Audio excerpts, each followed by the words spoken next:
আপনারা এই চিত্রটা দেখতে পাচ্ছেন, দেখলেন?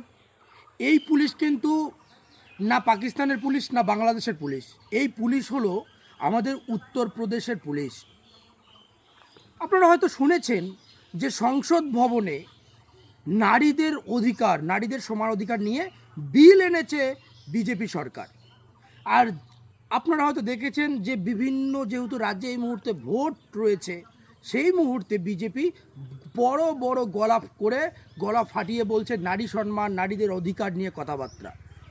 কিন্তু দেখছেন উত্তরপ্রদেশের পুলিশ, একজন পুলিশ অফিসার, পুরুষ পুলিশ অফিসার কিভাবে মহিলাদের সঙ্গে নির্যাতন করছে, মহিলাদের গায়ে হাত তুলছে, লাঠিপেটা করছে।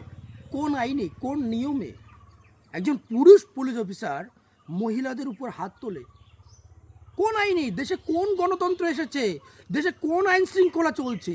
যে মোদী সরকার বা যে বিজেপি সরকার মঞ্চের মধ্যে ভাষণ দেওয়ার সময় বা কোনো রাজনৈতিক ভোটে বা কোনো রাজ্যে ভোটে জেতার জন্য একদম আলাদা রকম তেবর নিয়ে নারীদের সম্মান, নারীদের অধিকার নিয়ে কথাবার্তা বলে, কিন্তু সেই বিজেপি সরকারের শাসনকালে উত্তরপ্রদেশে পুরুষ পুলিশ মহিলাদের উপর হাত তুলছে।